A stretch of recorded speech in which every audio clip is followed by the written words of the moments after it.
Welcome once again to this week's edition of An Irritable Person's Mailbag, during which I will read to you everything you could have read for yourself on my Substack, Ask an Irritable Person. Monday. Dear Irritable Person, it's nearly 2 in the morning and I have 27 things that I didn't get to today. Technically, I guess I didn't get to them yesterday. I'd like to tackle at least half of them before dawn. If I don't, I know I'll slip further into my nightly depression. I can't judge which task I should do next. Can you help me prioritize? Should I tackle them in alphabetical order? And if so, should I go alphabetically by verb, clean, sort, cook, etc., or by subject matter, toilet, tchotchkes, tricolor pasta? Or is that more randomized as opposed to prioritization?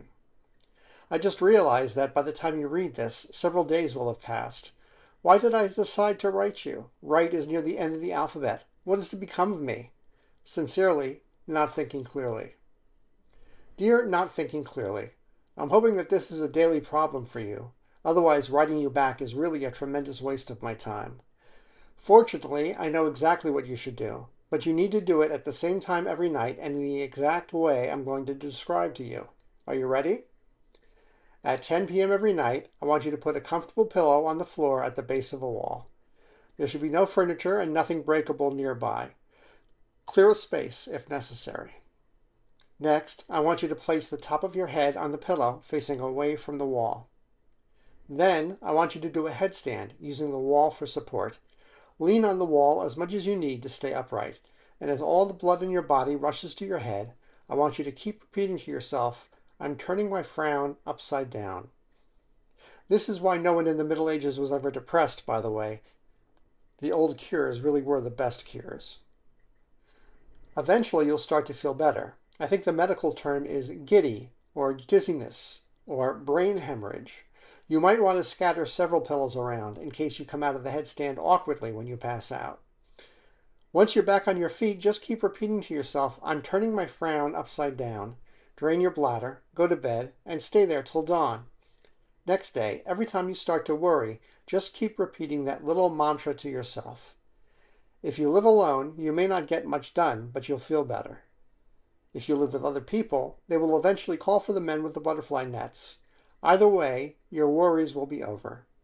You're welcome. Irritable Person. P.S. Actually, my Zoom apothecary has advised me that you can skip the headstand. You don't need to be that literal about the turn your smile upside down thing, especially if you're elderly or suffer from a diagnosed or undiagnosed cardiovascular condition or have lungs.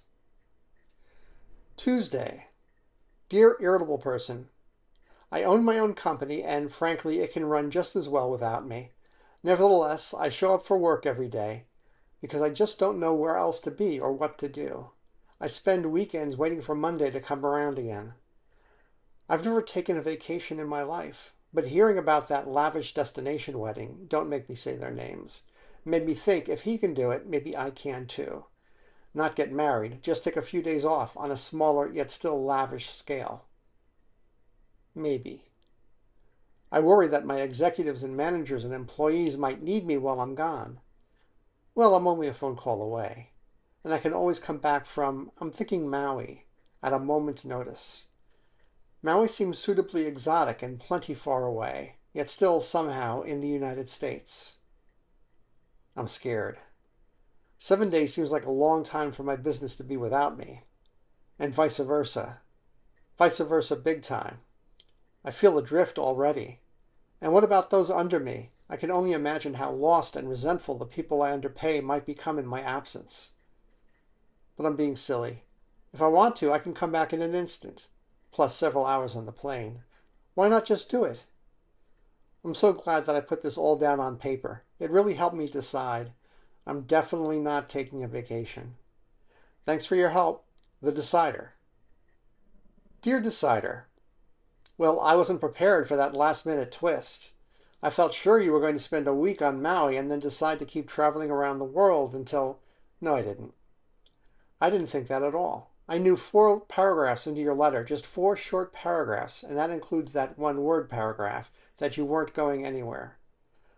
Lots of people never go on vacation, or if they go on vacation, they do a staycation during which they catch up on their laundry and paint their garage. You know what they call those people? Unhappy. Your letter depressed the shit out of me, so now I'm taking a vacation. A real one. From you. In honor of you, the decider, I'll call it a week's vacation. And even though the only thing I feel the need to escape from is you people, I might actually go somewhere. I certainly won't be doing laundry, unless you count my fully clothed dips in the crick near my hut.